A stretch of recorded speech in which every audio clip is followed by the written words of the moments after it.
Assalamualaikum warahmatullahi wabarakatuh. Puji dan syukur atas kehadirat Allah Subhanahu wa Ta'ala, karena hanya dengan perkenannya sehingga pada malam hari ini kita dipertemukan, walaupun hanya secara virtual.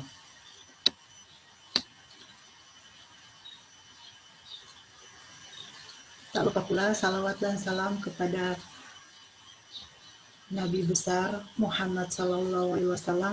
Semoga rahmat bercucuran kepada beliau, sahabat, keluarga beliau, dan insya Allah akan sampai kepada kita semua. Perkenalkan, nama saya Selviani Pobela. Saya adalah pengelola atau pimpinan PAUD Happy Kids, sekaligus guru PAUD Happy Kids, dan juga Madrasah Alam Al-Kawarismi. Terima kasih atas kehadiran teman-teman sekalian, baik yang berprofesi guru maupun sebagai ibu dari anak-anak kita. Maksud dan tujuan saya mengadakan pelatihan guru PAUD Happy Kids ini adalah untuk berbagi ilmu sehingga kita bisa terus meningkatkan kemampuan kita, baik sebagai guru maupun sebagai orang tua dalam mendampingi tumbuh kembang anak-anak kita. Kemudian saya akan jelaskan ya sistem pembelajaran dalam kampus guru PAUD Happy Kids ini. Jadi untuk level 1 ini atau beginner atau pemula, itu ada terdiri dari 3 materi, yaitu tentang pendidikan abad 21, kemudian yang kedua tentang STPPA, yaitu standar tingkat pencapaian perkembangan anak, kemudian yang ketiga tentang metode pembelajaran. Nah, saya memilih materi ini karena saya rasa ini adalah dasar seorang guru ataupun seorang ibu harus tahu ketiga materi ini agar kita bisa maksimal dalam mendampingi anak-anak kita.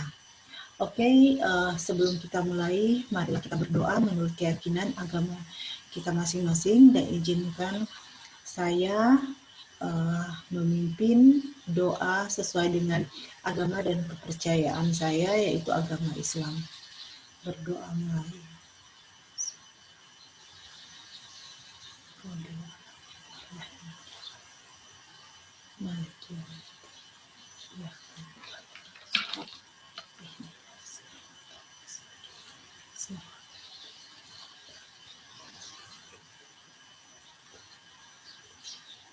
Ya Allah, malam ini kami akan belajar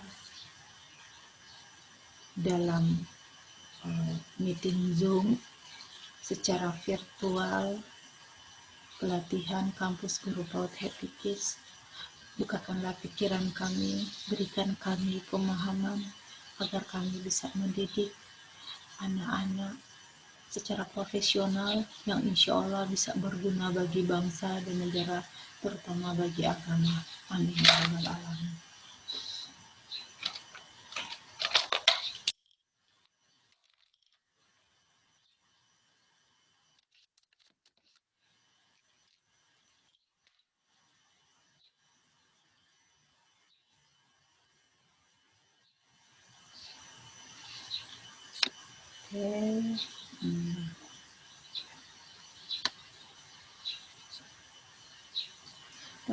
Sekarang kita masuk ke materi yang pertama, yaitu tentang pendidikan abad 21.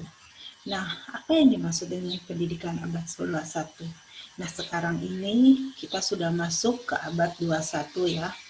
Tentunya semakin maju perkembangan suatu zaman, maka peradaban manusia pun semakin maju dan semakin canggih. Yang dulunya belum ada komputer, sekarang sudah ada komputer. Nah, inilah kemajuan zaman. Nah, tentunya karena zaman berubah, manusia pun harus berubah. Nah, terutama anak-anak kita harus siapkan karena mereka akan hidup di 10 tahun atau 20 tahun ke depan, nah kita harus bekali mereka kemampuan-kemampuan, kompetensi-kompetensi yang nanti dibutuhkan di zaman mereka besar nanti. Tentunya di abad 21 ini banyak tantangan-tantangan yang akan dihadapi oleh anak-anak kita. Pertama, saya akan membahas tentang revolusi industri. Kenapa saya membahas revolusi industri? Karena kita hidup berhubungan dengan industri. Nah, karena rata-rata dari kita pastinya setelah anak-anak kita itu menamatkan SMA, kemudian mereka menjadi mahasiswa, nah tujuan mereka adalah untuk bekerja. Saya sekarang akan membahas bagaimana terjadi revolusi pada industri. Kemudian kita akan membahas tentang bagaimana kaitan revolusi industri dengan pendidikan. Revolusi industri, nah ada 4 revolusi yang kita akan bahas di sini, yaitu revolusi 1.0, yaitu ditandai dengan penemuan mesin uap itu sekitar abad ke-18. Nah, ketika pada waktu itu di Inggris mereka melakukan pabrik tekstil ya, untuk menghasilkan tekstil itu mereka yang sebelumnya menggunakan tenaga manusia dan hewan. Nah, kemudian di sini mereka menggunakan mesin uap. Jadi tentunya sudah tidak menggunakan lagi tenaga manusia dan tenaga hewan. Kemudian revolusi industri 2.0, yaitu ditandai dengan penemuan listrik. Nah, dan penemuan listrik ini juga pertama kalinya ditemukan di abad ini ya, itu ditemukan mulai dibuatlah mobil ya, itu sekitar awal abad 20. Nah, kemudian revolusi 3.0 sampai dengan revolusi 1 dan 2 itu tenaga manusia itu masih diandalkan ya. Nah, ketika revolusi 3.0 yaitu dengan penemuan komputer dan robot, nah di sini perlahan-lahan tenaga manusia itu mulai tergantikan, dan di sini manusia tidak memegang peranan begitu penting lagi karena sudah digantikan oleh komputer dan robot. Nah, revolusi 4.0 ini sudah ditemukan kecerdasan buatan. Nah, kecerdasan buatan ini yang lebih banyak menghilangkan pekerjaan-pekerjaan atau profesi-profesi manusia yang sudah memang tergantikan oleh robot. Kecerdasan buatan itu banyak ya, seperti kita pernah melihat bisa mendeteksi bakat seorang anak itu melalui fingerprint, dan masih banyak lagi contoh-contoh tentang kecerdasan buatan ini. Kemudian, nah, apakah pendidikan juga ikut berubah dengan revolusi industri? Nah, ini pertanyaan kita ya. Jika industri berubah, maka tentunya pendidikan juga itu harus berubah dong, karena kebutuhan industri juga semakin tinggi, apalagi dengan tenaga manusia itu sudah banyak tidak dibutuhkan lagi, sudah banyak tergantikan lagi. Oleh karena itu, pendidikan ini kita harus upgrade terus. Tentunya dengan pendidikannya di-upgrade, nah yang memegang pendidikan ini adalah guru. Nah, maka kita sebagai guru ataupun sebagai orang tua, kita juga harus mengupgrade ilmu-ilmu kita tentang pendidikan. Karena jangan sampai kita suatu saat nanti menyesal ketika anak-anak kita tumbuh dewasa, kita melihat anak kita menyesal, kenapa ya guru saya atau ibu saya tidak mengajarkan hal ini kepada saya. Dan juga kita menyesal melihat anak-anak kita tidak bekali mereka dengan kompetensi-kompetensi yang sesuai dengan zamannya. Nah, kita melihat adanya perubahan itu pada pendidikan, yaitu coba kita bandingkan. Di sini ada dua foto ya, yang di sebelah kiri ini adalah pendidikan zaman dahulu. Nah, kita bisa lihat fotonya saja masih hitam putih. Coba kita lihat bagaimana cara mereka pengaturan ruang kelas itu. Jadi anak duduk semua menghadap ke depan dan guru menerangkan ilmu pengetahuan itu di depan kelas kepada anak-anak. Nah, foto di sebelah kanan ini adalah foto zaman sekarang ini ya. Nah, kita lihat ini masih ada persamaannya. Cara duduk anak-anak itu masih ada persamaannya. Berarti pendidikan itu masih banyak yang belum berubah. Sedangkan tuntutan zaman itu mereka menuntut kompetensi yang sangat tinggi buat anak-anak kita. Kemudian ini ya, jadi jangan sampai anak-anak kita itu abad 21, gurunya abad 20, dan tapi ruang kelasnya atau sekolahnya itu abad 19. Nah, jadi bagaimana kita bisa menghadirkan pengetahuan-pengetahuan atau menggiring atau mendampingi anak-anak kita dengan kita melihat perubahan zaman yang begitu cepat berubah, informasi yang begitu cepat berubah. Nah, coba lihat, apakah juga pekerjaan-pekerjaan berubah? Nah, seperti ini ya. Dulu kita masih melihat ada taksi Bluebird atau Dian taksi yang menggunakan argo. Sekarang sudah ada Gojek, ada Gokar, dan yang lebih canggih lagi dan kita lebih nyaman lagi menggunakannya. Kalau taksi argo kan kita naik, kita belum tahu sampai ke tujuan itu kita harus bayar berapa. Belum kalau macet, kita tidak bisa memprediksi. Tapi kalau Gojek, Gokar, sebelum kita naik pun dia sudah tahu berapa kita akan bayar sampai di tempat tujuan kita. Dan kita bisa memesannya melalui aplikasi. Coba kita lihat ya. Dan akhirnya banyak pekerjaan terdisruption atau pekerjaan-pekerjaan yang hilang. Nah, seperti ini, taksi seperti ini akhirnya sudah tidak ada lagi karena siapa lagi yang mau pesan. Jadi di sini tidak ada yang disalahkan. Jadi jika kita tidak mengupgrade ilmu kita, maka akan terdisruption.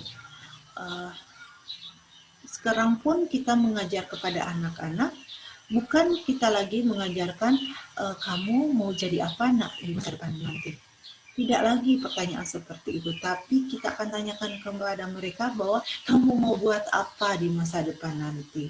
Karena jangan-jangan profesi yang anak kita cita-citakan itu di masa depan 10 tahun, 20 tahun ke depan tidak ada lagi.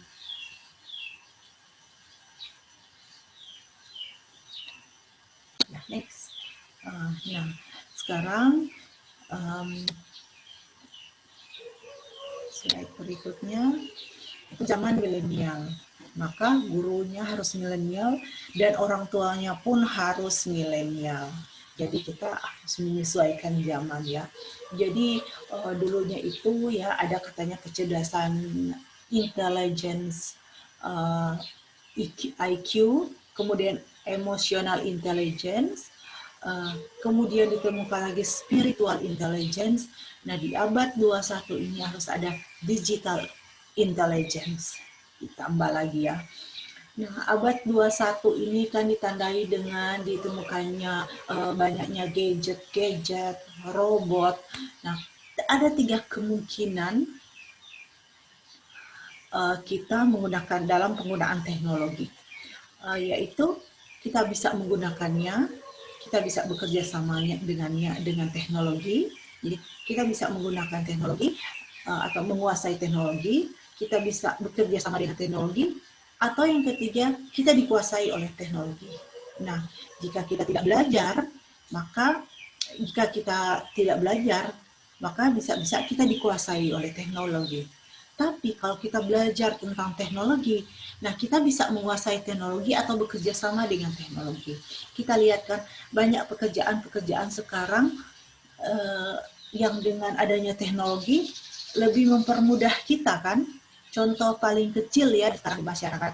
Dulunya kita mau jualan baju, mau jualan makanan itu kita harus buka warung atau buka toko. Sekarang tidak lagi. Kita hanya bermodalkan HP Android, kita bisa memposting atau men-share barang-barang dagangan kita. Jadi kita lebih menghemat waktu lagi untuk menyewa tempat atau membuat tempat untuk kita berdagang. Nah, kita lihat di sini. Nah, di sini berarti kita bisa menguasai teknologi atau bekerja sama dengan teknologi. Jadi lebih mempermudah kita. Tapi teknologi juga ini kalau kita tidak bisa memilih dan memilah mana yang baik, mana yang buruk, maka teknologi itu bisa menguasai kita.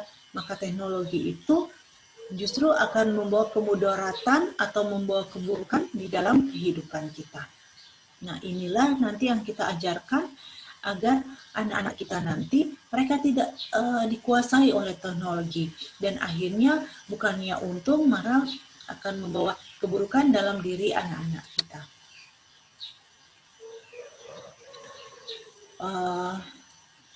Memang ya sekarang ini terjadi lompatan yang begitu besar di dalam dunia kita, terutama dunia pendidikan ya, yang karena dengan adanya pandemi COVID-19 ini, yang dulunya ya guru-guru itu kita dilatih untuk menggunakan teknologi informasi itu sudah banyak ya pelatihan-pelatihan, sosialisasi, tapi yang menggunakan teknologi di dalam pendidikan itu sangat-sangat sedikit.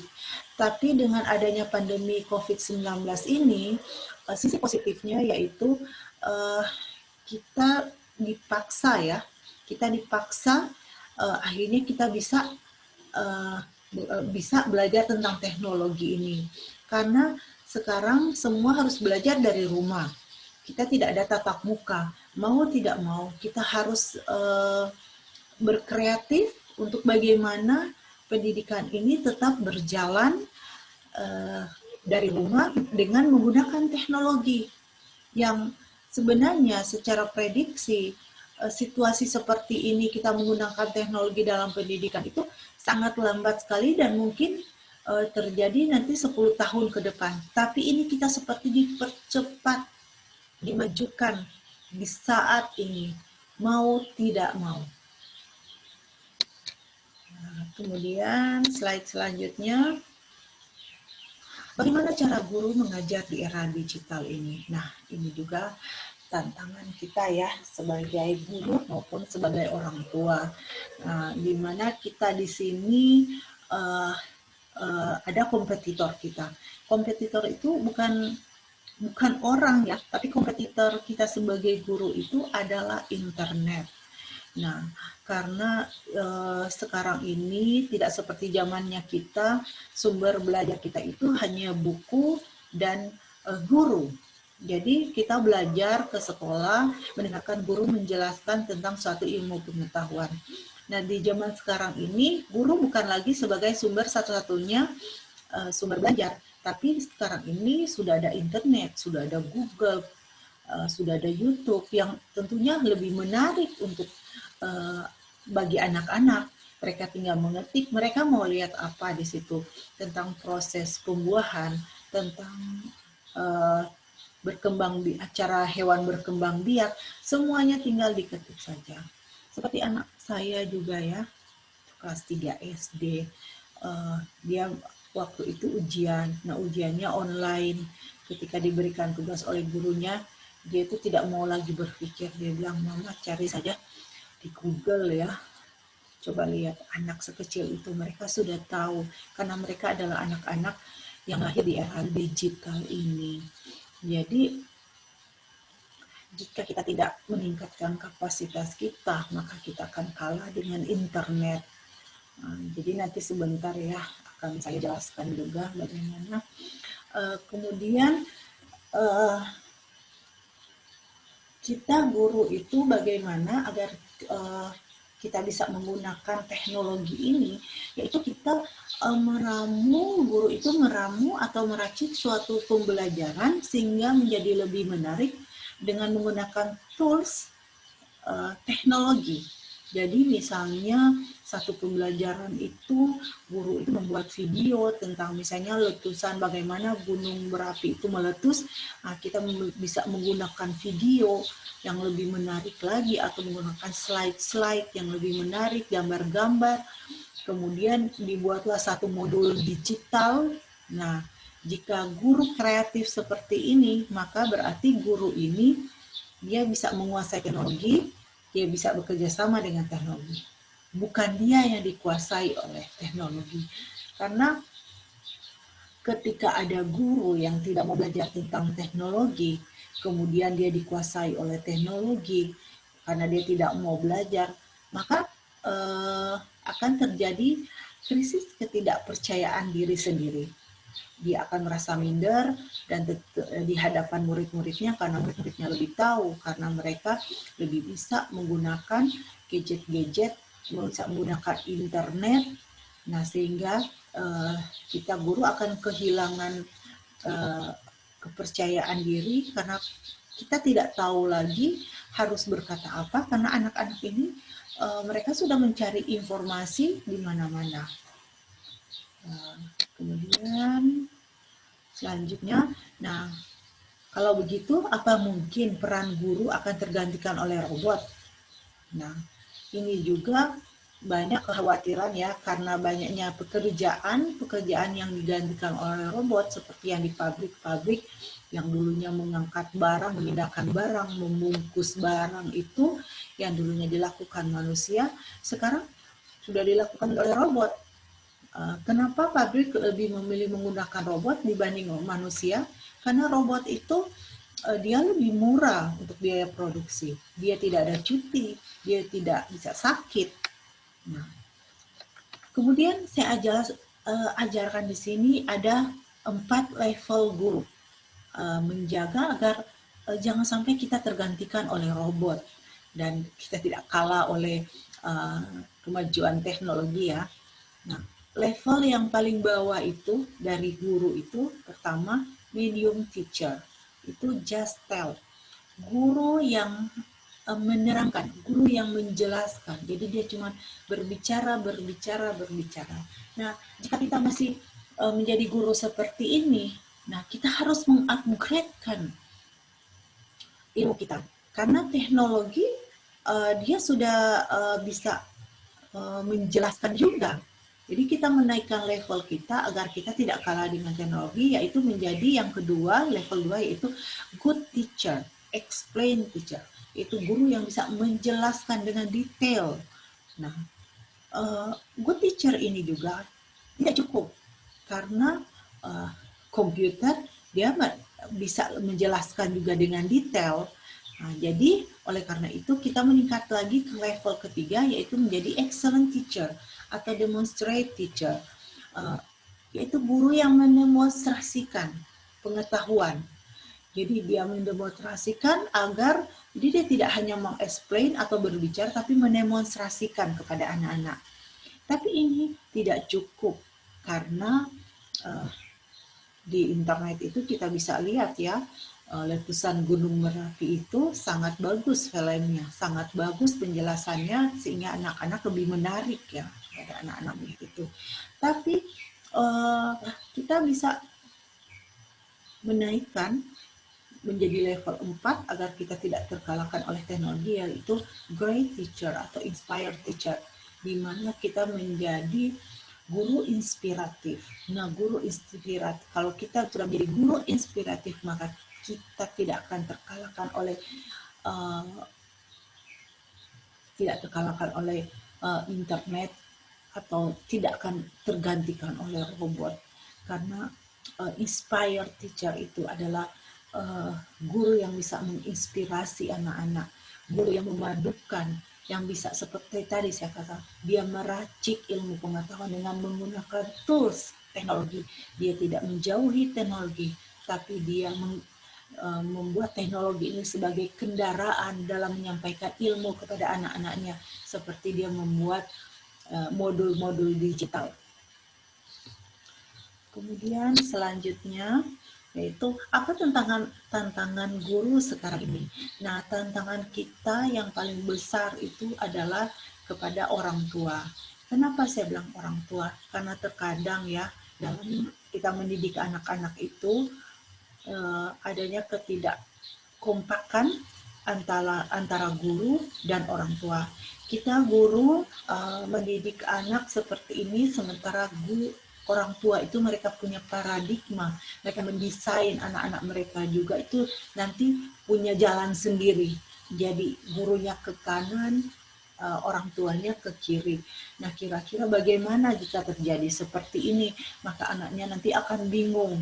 Nah, itu terjadi kepada saya waktu pertama kali ya tahun 2008 itu ketika membuka sekolah PAUD Happy Kids ini, yaitu di mana orang-orang tua pada waktu itu dan bahkan sampai sekarang masih banyak orang tua yang punya paradigma bahwa sekolah itu berarti kalistung ya. Nah, kalistung itu sudah tidak zamannya lagi. Yang kita mau belajarkan kepada anak itu adalah konsep.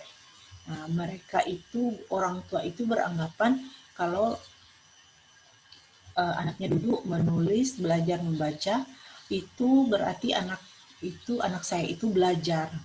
Nah, sedangkan pada anak-anak ini mereka belum bisa mengerti tentang sesuatu yang konkret, sesuatu yang tidak nyata. Seperti kita mengajarkan kepada mereka tentang angka 1 sampai 10. Nah, jika kita hanya mengatakan 1, 2, mereka belum bisa mengerti. Bahkan ketika kita ajarkan, beberapa menit kemudian kita tanya lagi, jawabannya bisa terbalik-balik. Tapi bagaimana kita mengajarkan konsep kepada anak?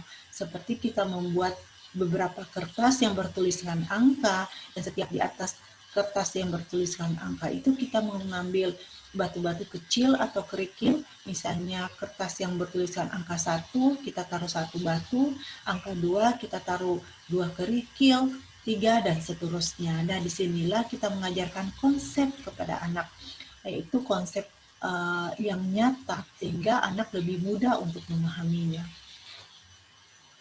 Akhirnya waktu itu saya berusaha menjelaskan kepada orang tua tentang konsep pendidikan di PAUD Happy Kids, yaitu dengan saya menyelenggarakan parenting atau pendidikan keorangtuaan. Saya mengadakannya sebulan sekali dan itu pun bukan berarti tantangannya sudah selesai. Dari 100 orang tua murid yang datang itu, yang paling top lah itu bisa hadir itu 20 orang saja. Jadi kebayangkan sampai setengah pun tidak. Tapi saya tidak berputus asa. Saya menyelenggarakan juga parenting online. Nah, di parenting online juga ini saya mengantisipasi mungkin ada orang tua yang tidak bisa hadir. Jadi mereka ikut melalui online saja. Jadi dalam hal ini saya tidak pernah berputus asa, terus saya memberitahukan kepada orang tua tentang bagaimana cara kita mendidik anak usia dini. Kemudian selanjutnya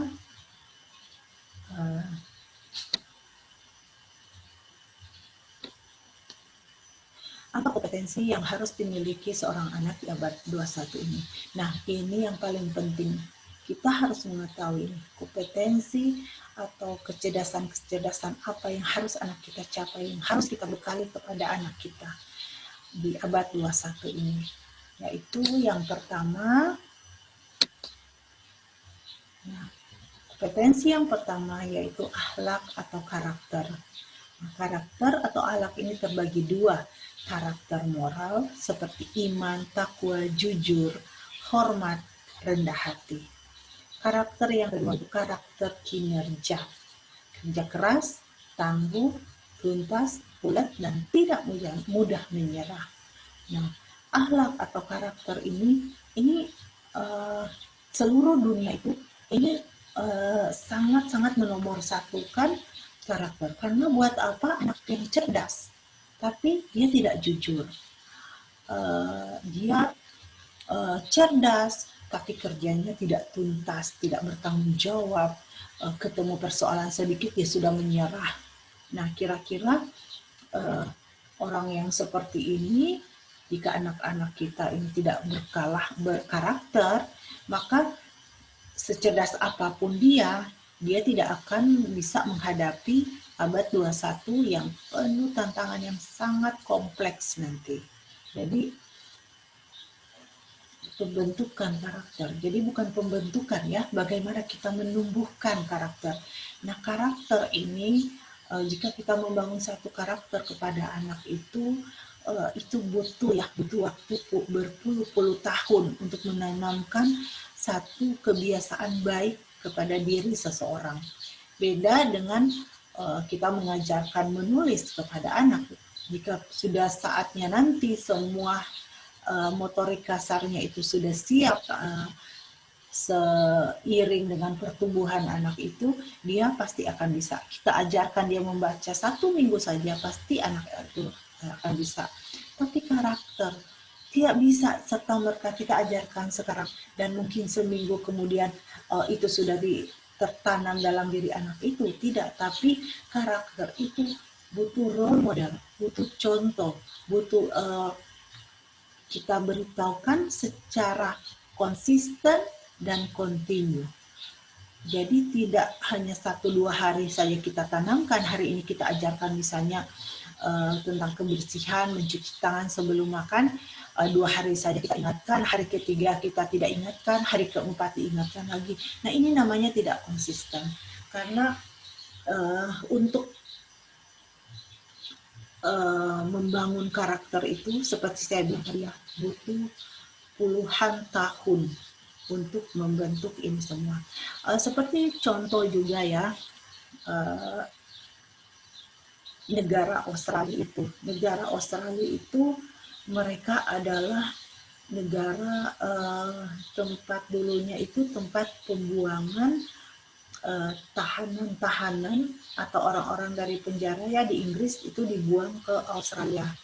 Kemudian mereka mengubah dalam kurun waktu 100 tahun mereka mengubah sistem pendidikan sehingga mereka menjadi negara yang maju, pendidikan yang maju, dan pernah menjadi kota khususnya ya dulu saya pernah tinggal di Melbourne itu menjadi kota kedua ternyaman di dunia. Padahal dulunya tempat orang-orang kriminal ya. Jadi lihatlah itu betapa peran pendidikan itu sangat-sangat besar. Dan kemudian yang saya rasakan juga ya, ini saya sharing juga cerita betapa karakter itu sangat menentukan kemajuan suatu bangsa, seperti di tempat-tempat umum ya atau di transportasi umum itu kayak naik bus atau naik kereta api itu sudah ada tersedia tempat khusus bagi orang tua yang sudah senior dan kepada ibu hamil atau yang membawa anak. Nah, ketika waktu itu saya hamil dan membawa anak ya, ketika naik di bus atau kereta api dan orang-orang melihat saya itu, mereka langsung berdiri dan mempersilahkan saya untuk duduk. Padahal setelah ketika saya melihat orang itu bertato, jadi kita kalau melihat orang bertato kan pasti di pikiran kita negatif ya, tapi mereka sangat-sangat respect karena itulah terbangun karakter dalam diri mereka. Nah, itu apakah di negara kita itu sudah seperti itu? Nah, di sana juga tidak semuanya begitu, tapi sebagian besar saya merasakan sendiri karakter orang itu rata-rata mereka sangat menghargai dan sangat tunduk kepada aturan. Dan kemudian saya melihat sistem pendidikan mereka ketika saya mengantar anak-anak ke sekolah itu, sistem pendidikan mereka benar-benar menumbuhkan karakter anak itu sejak dini itu sangat kuat. Oleh karena itu, kenapa saya sampai terinspirasi membuat PAUD setelah pulang ke Indonesia, karena ada rasa ingin mengambil peran dalam pembangunan Indonesia ya, bangsa kita Indonesia, khususnya Kota Umubagu, bahwa kita merubah dunia itu mulai dari hal yang terkecil. Jadi saya punya bercita-cita ingin merubah dunia mulai dari hal yang terkecil, yaitu dari anak kecil dari usia golden age ini yang sangat menentukan bagaimana nanti dia di 10 atau 20 tahun ke depan. Nah, kompetensi yang kedua yaitu ini ya, kompetensi ada 4, berpikir kritis, kreatif, komunikatif, kolaboratif. Nah, berpikir kritis ini yaitu selalu bisa berpikir segala sesuatu itu dia punya critical thinking ya, punya daya pikir yang sangat tinggi sekali sehingga ingin belajar untuk mengetahui satu ilmu lebih dalam lagi. Nah, kemudian kreatif yaitu dia bisa selalu menciptakan sesuatu yang baru. Kemudian komunikatif. Nah, komunikatif ini yaitu punya kecerdasan dalam berhubungan sosial, berbicara dengan orang lain, sehingga bisa menyelesaikan satu masalah karena dengan mempunyai komunikatif yang bagus, baik secara lisan maupun secara tulisan. Nah, yang keempat yaitu kolaboratif. Nah, kolaboratif ini yaitu bekerja sama. Dia selalu memikirkan bahwa segala sesuatu itu kalau dilakukan bersama maka hasilnya akan sangat baik. Dia tidak bersifat individualis. Kemudian yang ketiga yaitu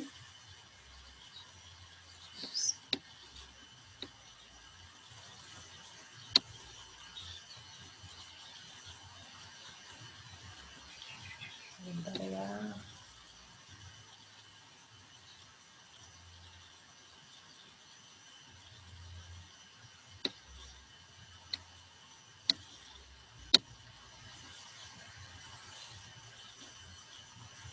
Yang ketiga yaitu kemampuan literasi atau keterbukaan wawasan dalam hal budaya, teknologi, dan keuangan. Sekarang bukan zamannya lagi Kalistung ya, karena kita harus bagaimana meningkatkan kemampuan literasi. Literasi itu keterbukaan wawasan yaitu dalam hal membaca. Indonesia sesuai dengan sesuai dengan hasil PISA, yaitu dari itu PISA itu adalah bagaimana itu dari luar negeri ya mengukur kemampuan bangsa Indonesia itu, terutama generasi mudanya itu, mereka mengukur kemampuan literasi, numerasi, dan critical thinking. Nah, dari literasi itu kita Indonesia berada di ranking ke belakang ya, sekitar ranking 78, ketiga terakhir di dunia. Jadi bayangkan ya, kita orang Indonesia itu minat baca kita itu tinggi, tapi daya baca itu sangat rendah. Kenapa saya bilang minat baca tinggi? Karena ketika kita mau baca WA atau Facebook itu tuh sampai 2 jam, 3 jam, bahkan semalaman itu kita bisa kuat. Tapi ketika dihadapkan oleh buku, tebal saja sedikit, tidak ada yang mau membaca, atau bahkan cuma membaca rangkuman-rangkuman saja. Nah, itu jangan sampai terjadi pada anak-anak kita itu ketika minat baca mereka tidak tumbuh ya, karena kita tahu buku itu adalah jendela dunia. Semakin banyak mereka membaca buku, banyak sumber ilmu di situ. Nah, sekarang apalagi sudah ada buku digital. Oke, jadi itulah 3 kompetensi yang harus anak kita itu punya ya di abad 21 itu. Dan yang paling penting tadi saya katakan yang pertama yaitu akhlak atau karakter itu harus ada.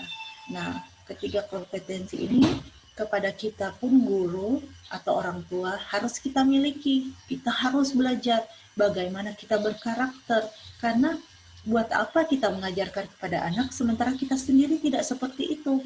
Ingat, anak-anak itu adalah peniru yang sangat ulung. Apa yang kita lakukan itu yang mereka juga akan lakukan. Kita di hadapan anak kita tidak jujur, kita tidak hormat kepada orang lain, maka anak pun akan mengikuti. Selanjutnya, siapakah yang berperan membantu anak untuk mewujudkan kompetensi-kompetensi tersebut? Nah, kita lihat anak-anak kita, siapa yang berperan kepada mereka? Orang yang terdekat dengan mereka.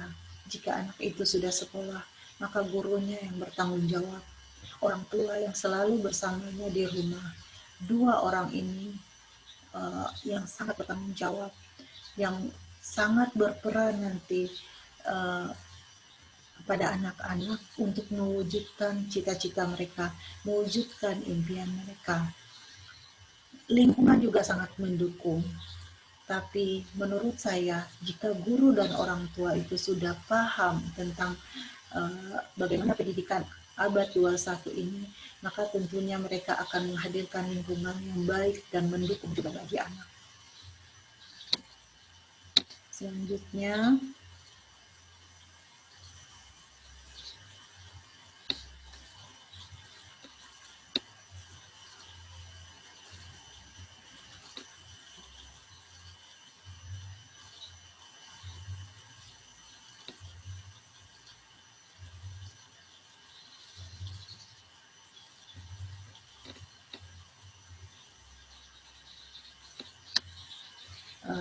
ini ya yang berperan di sini adalah guru dan orang tua. Kemudian guru adalah tugas yang sangat mulia, karena kitalah yang mengajarkan, kitalah yang memperkenalkan ilmu-ilmu atau contoh-contoh kebaikan kepada anak-anak kita.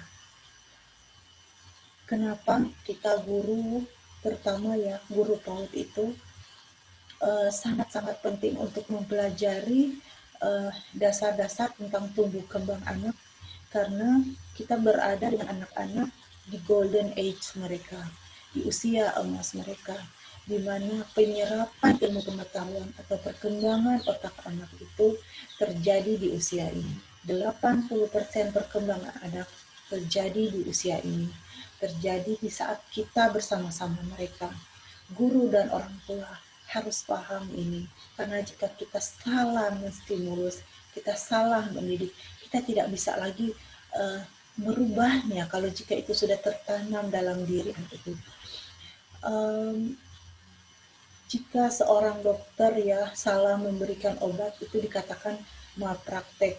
Tapi saya juga bisa mengatakan kita salah menstimulasi, kita salah memberikan contoh kepada anak, maka kita juga seperti halnya seorang dokter yang salah memberikan obat, kita juga berarti melakukan malpraktek. Dan tentunya saya sebagai pemimpin di PAUD Happy Kids itu, saya sangat bertanggung jawab kepada anak-anak ini. Oleh karena itu, saya mengajak teman-teman untuk terus belajar agar tidak terjadi malpraktek dalam tumbuh kembang anak, karena kita bertanggung jawab di sini. Marilah kita mendidik anak-anak kita ini dengan hati nurani. Jika tidak ada anak-anak yang bodoh, semua anak-anak kita itu cerdas. Yang ada hanyalah seorang guru yang belum menemukan kunci untuk membuka diri anak itu, membuka potensi anak itu, sehingga ia bisa tumbuh dan berkembang. Jika kita sudah mendidik dengan hati, maka saya pastikan tiket surga sudah ada di tangan. Selamat menjadi ahli surga, sahabat-sahabatku. Selamat menjadi ahli surga, menjadi guru tersayang, Indonesia tercinta. Terima kasih banyak. Semoga apapun yang saya sampaikan di dalam materi tentang pendidikan abad 21 ini semoga bisa dipahami, dan jika misalnya tidak ada yang belum bisa dipahami, bisa wapri ke saya, bisa telepon ke saya, atau bisa menghubungi saya. Dan kemudian untuk lebih memahami lagi tentang pendidikan abad 21 ini, maka ada tugas yang sudah saya upload di Google Classroom. Tolong diisi di dalam format itu, kemudian nanti akan terkirim ke saya, dan insya Allah dengan teman-teman semua bisa mengisi itu, maka insya Allah kita bisa mempersiapkan anak-anak didik kita atau anak-anak kita sendiri untuk menghadapi abad 21 ini yang sangat-sangat kompleks dengan persoalan. Oke, terima kasih. Assalamualaikum warahmatullahi wabarakatuh.